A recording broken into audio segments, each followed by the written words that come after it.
Compte courant d'associé, c'est de l'argent que prête un associé ou un dirigeant à la société. Il prête de l'argent à la société, et la société, finalement, a une dette envers l'associé, ou dans l'autre sens, l'associé a un crédit à se faire rembourser par la société. Pour le régime de base, il n'y a pas de formalisme particulier, c'est très simple. Il est remboursable à tout moment.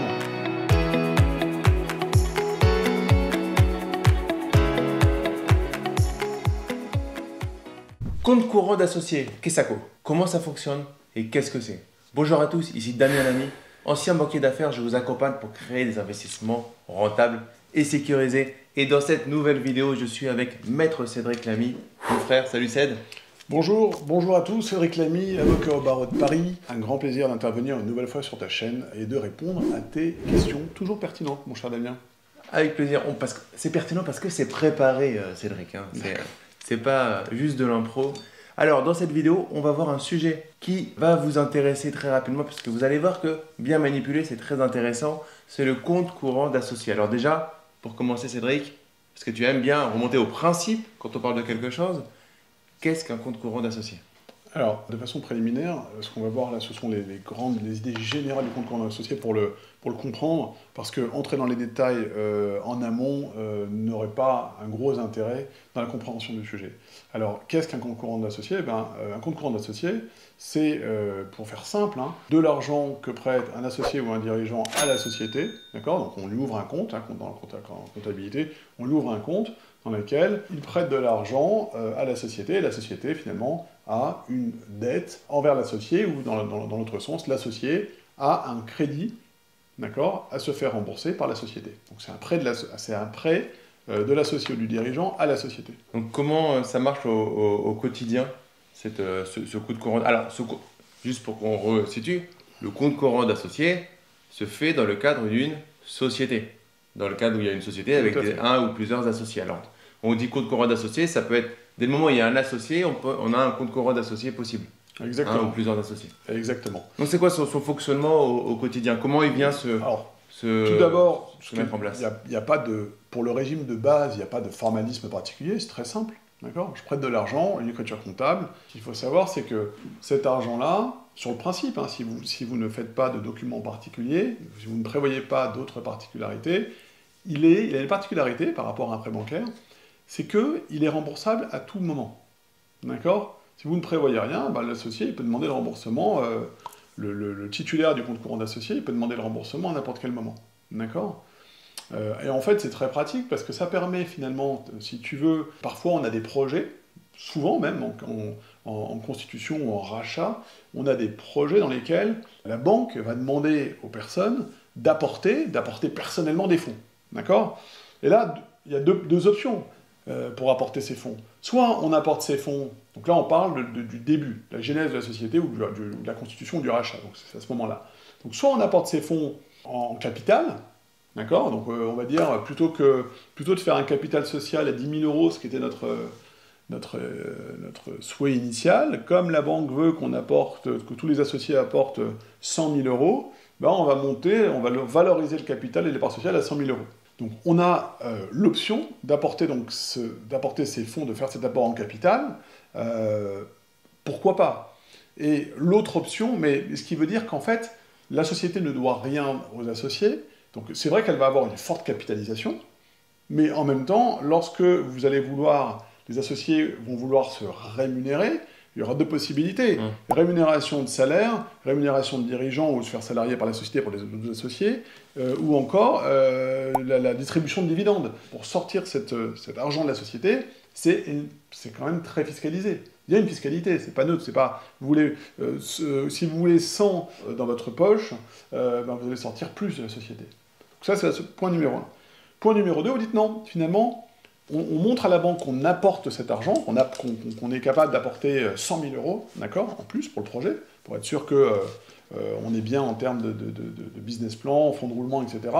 Et les associés vont prêter cet argent à la société, ce qui représente un intérêt évident, c'est que quand vous sortez cet argent, comment est-ce qu'il se ressort? C'est de l'argent que la société vous rembourse, donc il n'est pas fiscalisé. Au contraire, le compte courant d'associé produit des intérêts. D'accord? Parce que le prêt d'argent n'a pas vocation à être gratuit. Donc ça va, l'associé, bon, oui, il va pouvoir faire payer à la société aussi cet argent qui est mobilisé. D'accord? Ça, tout à fait. Et ce qui me fait dire souvent, quand on est, alors, si on remet ça sur un spectre immobilier, la société civile immobilière, il y en a qui me disent, Damien, c'est embêtant, des fois on me demande un apport. Oui. En fait, tu vas donner, par exemple, tu vas avoir un apport, mais c'est un apport de la personne, d'une des personnes physiques de la SCI ou des personnes physiques de la SCI vont apporter de l'argent. En fait, c'est de l'argent que tu vas pouvoir ressortir dès qu'il y aura de la trésorerie sans fiscalité.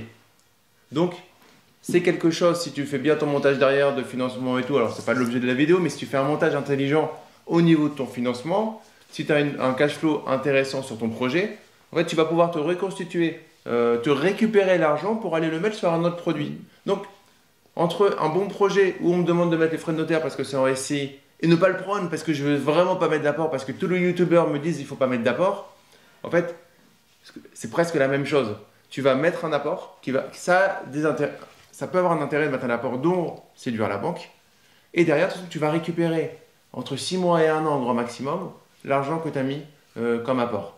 Et ça, c'est l'un des avantages. J'ai un bémol, c'est l'intérêt de ces questions et de cette vidéo, mon cher Damien, c'est qu'on rentre quand même un peu dans les détails, c'est que la récupération ne va pas toujours être automatique. J'ai indiqué que le compte courant, il était remboursable sur demande, d'accord? Ce qui peut poser des problèmes, et parfois, enfin, ce qui peut poser des problèmes, c'est la société les a pas, mais parfois, il faut savoir que moi, j'ai pas mal de deals au cabinet où le partenaire banquier, parfois, il n'est pas si naïf que ça, et sur certains dossiers, notamment, qui ont pas mal de volume, c'est assez important en termes de volume financier, le banquier, il demande qu'il y ait une convention de compte courant entre la société, donc là on rentre dans un formalisme, hein. Il faut une convention de compte courant et il demande à bloquer le compte courant, parce que les associés s'engagent à bloquer le compte courant pendant un certain temps, parfois même pendant toute la durée du prêt. D'accord. Le banquier se rassure. Et donc, j'apporte un bémol. C'est vrai qu'on pourra ressortir à un moment donné cet argent, mais on ne peut pas le faire dans n'importe quelle condition. On doit respecter le délai donné par la banque qui a émis ça comme condition pour nous suivre. Et en fait, c'est un peu le gage. C'est-à-dire la banque vous dit, bon, je vous suis si vous apportez 500 000 euros en compte courant, mais attention, je vous suis aussi et surtout si vous vous engagez à bloquer ces 500 000 euros. Donc, certes, vous pourrez les récupérer, mais d'abord, vous devrez démontrer que la société, finalement, elle est pérenne, elle a su se maintenir et se montrer digne de la confiance des banques. Tout à fait, ouais.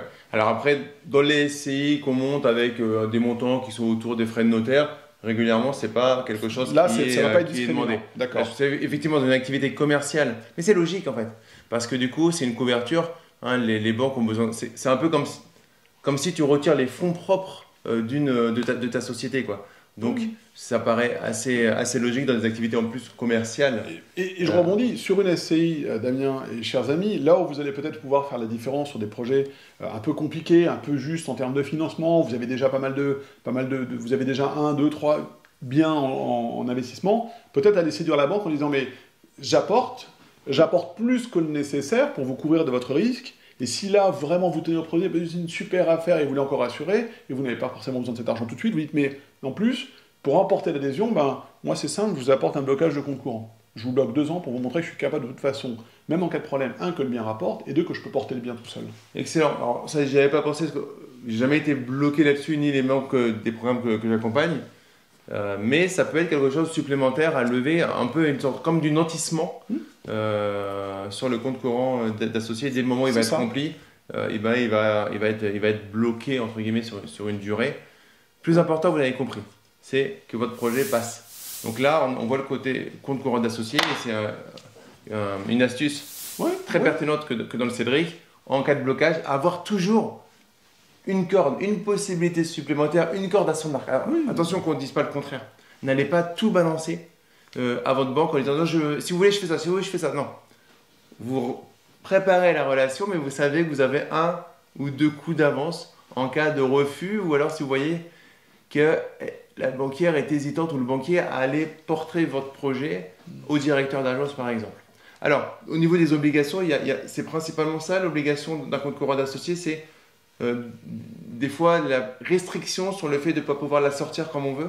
La principale obligation, c'est pour l'associé, c'est prêter et mettre les fonds à disposition. Pour la société, c'est rembourser cet argent. D'accord? Après, on va raffiner sur les modalités et de mise à disposition et surtout de remboursement. Et là, on peut avoir un montage un peu plus particulier avec une convention de compte courant qui comprend le taux d'intérêt, l'échéance du remboursement, la périodicité de remboursement, le blocage éventuel. Et ensuite, les parties n'ont qu'à respecter ce contrat. Ça devient, en fait, oui, c'est que c'est un contrat qui met en place, pour cette somme d'argent. Pour être clair et pour schématiser, mais voilà, faut schématiser parce que, encore une fois, c'est le meilleur moyen de bien comprendre le concept. L'associé va prendre un peu le rôle de banquier, entre guillemets. D'accord. Un banquier particulier, mais il va prendre le rôle, il va compléter ou remplacer la banque.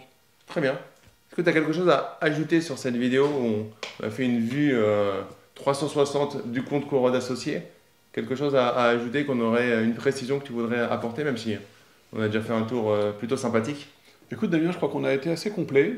Encore une fois, l'idée c'est de saisir dans sa globalité cette notion de compte courant. D'accord? C'est vrai, il y a tout un tas ensuite de règles particulières, de souhaits, c'est sophistiqué, mais là on pourrait rester 2 heures, c'est pas l'objet.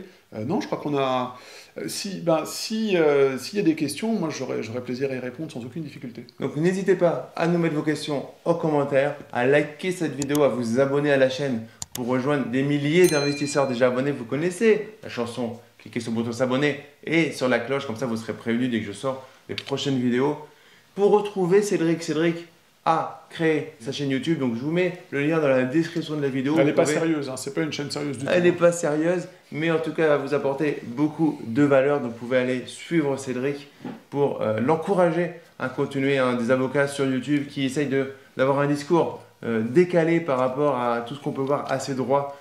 Je trouve ça vraiment très pertinent, en tout cas moi je l'ai encouragé personnellement à faire cette action-là, d'aller donner le maximum de valeur et de vulgariser son métier pour rendre accessibles les notions au plus grand nombre.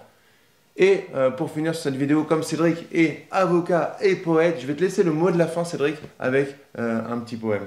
Ô moi, ô vie, qu'y a-t-il de grand dans tout cela? Qu'y a-t-il de bon dans tout cela? Que tu es ici, que la vie existe et l'identité, que le puissant spectacle se poursuit et que peut-être, tu y contribueras un poème.